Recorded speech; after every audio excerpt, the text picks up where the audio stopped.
नमस्कार मित्रांनो, स्वागत आहे तुमचं आपल्या चॅनलवर। मुंबईत जुहूच्या समुद्राजवळ एक शांत, प्राचीन आणि अत्यंत पवित्र शिवस्थान दडले आहे, ज्याबद्दल अनेकांना माहीतच नाही आहे।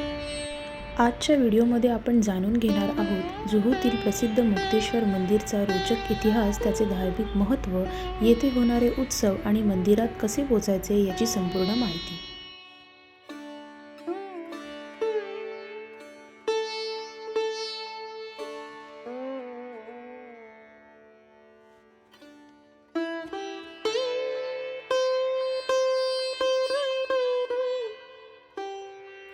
चला तर मग सुरू करूया। मुक्तेश्वर मंदिर सुमारे अनेक शतकांपूर्वी बांधले गेले असल्याचे मानले जाते।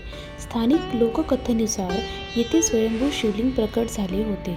काळानुसार मंदिराचे जीर्णोद्धार करण्यात आले आणि आज ते आधुनिक सोयींसह भाविकांसाठी खुले केले आहे। पूर्वी जुहू हा भाग कोळी समाजाची वस्ती, नारळ बागा आणि समुद्रकिनाऱ्यामुळे ओळखला जायचा। त्या काळात गावकऱ्यांनी येथे लहान स्वरूपातील मंदिर उभारले होते। काळानुसार भक्तांची संख्या वाढत गेली आणि मंदिराचा विस्तार व जीर्णोद्धार करण्यात आला। आजचे मंदिर हे जुन्या रचनेची परंपरा जपत आधुनिक स्वरूपात उभे आहे। हा आहे मंदिरातला 7वा मजला। इथे तुम्हाला 12 ज्योतिर्लिंग यांचे दर्शन होईल।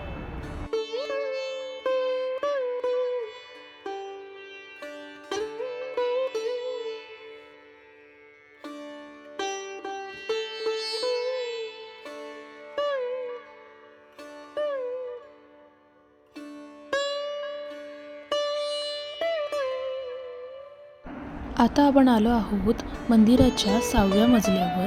तर इथे तुम्हाला विविध संतांचे दर्शन घडेल। उदाहरणार्थ श्री गगनगिरी महाराज, श्री स्वामी समर्थ, श्री गजानन महाराज आणि आपल्या नाथ संप्रदायातले नवनाथ यांचेही दर्शन तुम्हाला इथेच एका ठिकाणी घडेल।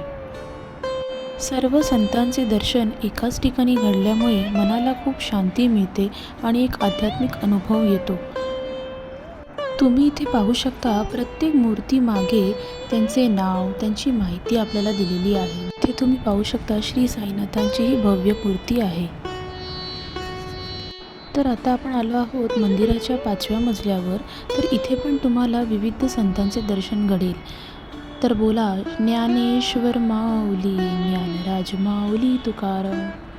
तर या सर्व संतांचे दर्शन घडल्यामुळे एक गोष्ट नक्की जाणवते, ते म्हणजे वारकरी समाज आणि आपल्यासारखे अनेक भक्त जे वारीला विठोबाच्या दर्शनासाठी जातात।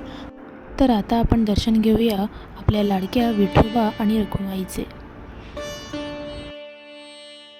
तर आता आपण आलो आहोत मंदिराच्या 4थ्या मजल्यावर, जिथे आपल्याला देवींचे दर्शन घडेल, नवरात्रीतील 9 देवी।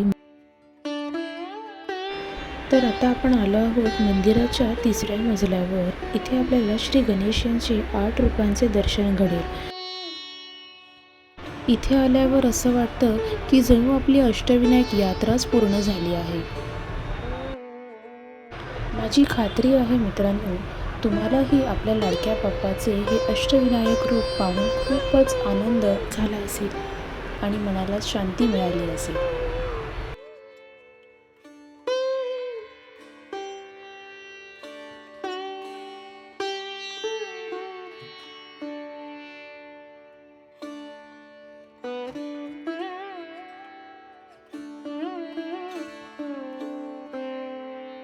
तर आता आपण आलो आहोत मंदिराच्या 2ऱ्या मजल्यावर। इथे तुम्ही श्री विष्णू यांचे 10 रूपांचे दर्शन घेऊ शकता। तर मित्रांनो, आजचा माझा हा अनुभव खूपच अविस्मरणीय होता। मुक्तेश्वर मंदिरमध्ये तुम्ही नक्की भेट द्या। इथे तुम्हाला सर्व देवी देवतांचे, संतांचे, अष्टविनायक आणि 12 ज्योतिर्लिंग असे यांचे दर्शन घडेल। मंदिराची वेळ आणि इथे पोचायचे कसे याबद्दलची सर्व माहिती तुम्हाला डिस्क्रिप्शन बॉक्समध्ये मिळेल, नक्की चेक करा।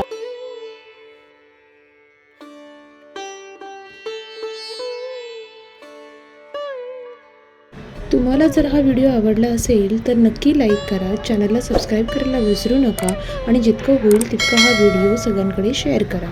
धन्यवाद। हर हर महादेव।